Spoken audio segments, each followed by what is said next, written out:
วัสดีจ้าพ่อแม่พี่น้องมื้อนี้แม่ใกล้สิแนะนำเนาะค่ะเนาะมาขอแนะนำมาขอแบ่งปันเนาะค่ะแม่ใกล้ก็ขอขอบคุณพ่อแม่พี่น้องที่ติดตามคลิปน้ำแม่ใกล้เนาะค่ะเนาะว่าเงินสวนยางเขาจังใดเงินไรละ500เขาจังใดจังซี่นะค่ะมันสิมีบางคลิปที่แม่ใกล้แปะลิงก์ไว้ให้เนาะค่ะเนาะแม่ใกล้ก็ขอขอบคุณผู้ติดตามรับชมรับฟังเนาะค่ะในคลิปความเคลื่อนไหวความก้าวหน้าความคืบหน้าตาละคลิปของแม่ไก่เนาะค่ะเนาะที่มุ่งน้ำที่เป็นประโยชน์ให้พ่อแม่พี่น้องบ้านเฮาเนาะค่ะเนาะอันใดที่เป็นประโยชน์ที่เฮาสิได้รับสิทธิ์ทันเพิ่นหรือว่าสิได้ไปแจ้งอันที่ตกหล่นหรือว่าจังใดจังซี่เนาะค่ะพ่อแม่พี่น้องก็สามารถคลิกได้ในมือถือของเจ้าของเนี่ยเนาะค่ะเนาะที่เฮาเบิ่งคลิปใน YouTube แล้วเนี่ยอันคัดลอกลิงก์ให้มันเป็นสีน้ำเงินมันว่าล่ะค่ะจิ้มลิงก์แล้วบัดนี้ก็เข้ามาจังซี่ค่ะพ่อเอามาวางในอันนั้นแล้วแม่นบ่ล่ะค่ะใน Google เนี่ยเฮาเอามาวางใน Google หม่องนี้เนาะค่ะเนาะเนี่ยหม่องนี้เนาะค่ะเนาะเห็นหม่องแม่ไก่จิ้มบ่ค่ะที่เป็นลูกศรเนี่ยจ้าแม่ไก่เริ่มเลยเนาะสร้างคือเร็วเนาะนี่แม่ไก่อันก๊อปลิงก์มาเนาะค่ะเนาะกรอบลิงอันที่เป็นสีน้ำเงินแล้วก็เอามาวางไว้นี่บัดนี้มันก็สิเด้งขึ้นมาจังซี่ค่ะเด้งขึ้นมาจังซี่อันนี้คือการตรวจสอบข้อมูลของเกษตรกรเบื้องต้นเนาะค่ะที่ปลูกยางพาราแม่ค่ะว่าเงินเข้าไปหรือว่าเป็นจังใดอันนี้บุคคลธรรมดาเนาะค่ะเนาะเฮาก็ใส่หมายเลขบัตรประชาชนเฮาเข้าไปแล้วก็มาคลิกมองตรวจสอบนี่แม่จ้ะมาจิ้มมองตรวจสอบนี่เนาะค่ะเนาะอันไม่ใกล้บอกไว้บ่เนาะจ้ะ เฮาคุ้มแถบสีน้ำเงินไหมแถบสีน้ำเงินแล้ววันนี้ก็เอามาวางไว้นี่อังสินะคะหรือเอามาวางไว้นี่ก็ได้มอง Google Search นี่แล้วค่ะเนาะ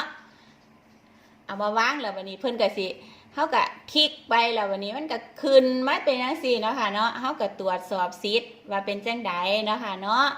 หรือว่าเฮาสิมาตรวจสอบอยู่หม่องอันเว็บไซต์ของธกส.ตรวจสอบเนาะค่ะเนาะเนี่ยขันมีเงินเขาก็กรอกหมายเลขบัตรประชาชน13 หลักกรอกให้มันถูกเด้อค่ะขันผิดตัวเดียวมันก็บ่ขึ้นเด้เลขบัตรประชาชนอยู่หน้าเลขบัตรประชาชนเลขข้อบัตรเนาะบ้านเฮาเอิ้นแม่จ้าบัดนี้เฮาก็ค้นหาถ้าสมมุติว่ามีเงินเข้าโครงการนู่นนี่นั่นเนี่ยค่ะเพิ่นก็สิบอกรายละเอียดอยู่ตรงนี้เนาะค่ะเนาะบอกรายละเอียดเลขที่บัญชีวันที่โอนธกส.สาขาใดสถานะเป็นจังใดเนาะค่ะขันเงินเขามองนี้เนี่ยสิเต็มเบิดเลยเนี่ยจ้ะเนี่ยยึดตรงนี้เนาะค่ะเนาะ1 2 3 4 5เนาะค่ะว่าแต่ใส่เลขบัตรให้มันถูกเด้อจ้ะใส่เลขบัตร13 ตัวมองนี้เนาะ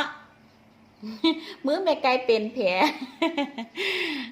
ขอตัวเด้อจ้ะเนี่ยค่ะเลข13 หลักใส่นี้เนาะแล้วเฮาก็คลิกไอ้กดตรงว่าค้นหาเห็นว่าค่ะที่เป็นมืออยู่เนี่ยค่ะเป็นลูกมือเนาะค้นหาถ้าสมมติว่าถ้ามีเงินเข้านี่มันสิระบบบอกว่าสิแจ้งโอนแล้วยังสินะค่ะพ่อแม่พี่น้องแจ้งโอนแล้วถ้าเงินยังบ่เข้ามันก็สิบอกว่าไอ้คอมก็สิบอกว่ารอข้อมูลจากกระทรวงเกษตรและสหกรณ์จังสิค่ะถ้าอยู่ตรงเนี้ยมีเงินเข้านี่สิโอเคเลยเนาะค่ะเนาะ คันมีเงินเข้าดีใจเลยเนาะค่ะหรือว่าเฮาสิฮู้สถานะว่าเงินอันเฮาเข้าครบบ่เนาะหรือบ่เข้าบ่ครบจังซี่นะจ้ะเข้าไปเลยเนาะค่ะเนาะเอาลิงก์มาวางเด้อค่ะคุ้มแถบให้มันเป็นสีน้ำเงินแล้วก็เอาลิงก์มาวางตรงนี้แล้วก็คลิกขวาแล้วก็วางเพจนี่คือวางเนาะค่ะเนาะcopy link มันก็สิเป็นจังซี่เนาะค่ะ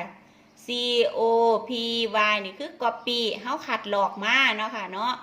เพจนี่ก็คือเอามาวางนี่เนาะค่ะ PASTE เนี่ยเฮามาวางนี้แล้วมันก็สิเด้งขึ้นมาจังซี่เลยเนาะจ้ะเนาะคันสมมุติว่าตรวจสอบอยู่ธกส.ได้เนี่ยจ้ะในเว็บของธกส.เนาะถ้าของพี่น้องสวนยางอยากตรวจสอบมองนี้เบื้องต้นก้อนก็ได้นะคะใส่เลขบัตรประชาชนเข้าไปเนาะค่ะแล้วก็ตรวจสอบสิทธิ์อันนี้พอสิงงคือจังใดเนาะแต่ว่าพี่น้องทุกมือนี่ทันสมัยแล้วล่ะค่ะพี่น้องเกษตรกรเฮาเล่นแชทเล่นไลน์เป็นเบิดแล้วแต่ว่าบางคนเพิ่นก็อันผู้เฒ่าเนาะอยากฮู้นะเพิ่นสิลองเฮ็ดกันนะพะนายน่ะว่า แล้วก็เอาลิงก์เอา ตูดมาตูดเป็นสีน้ำเงินเอามาฟังไว้นี้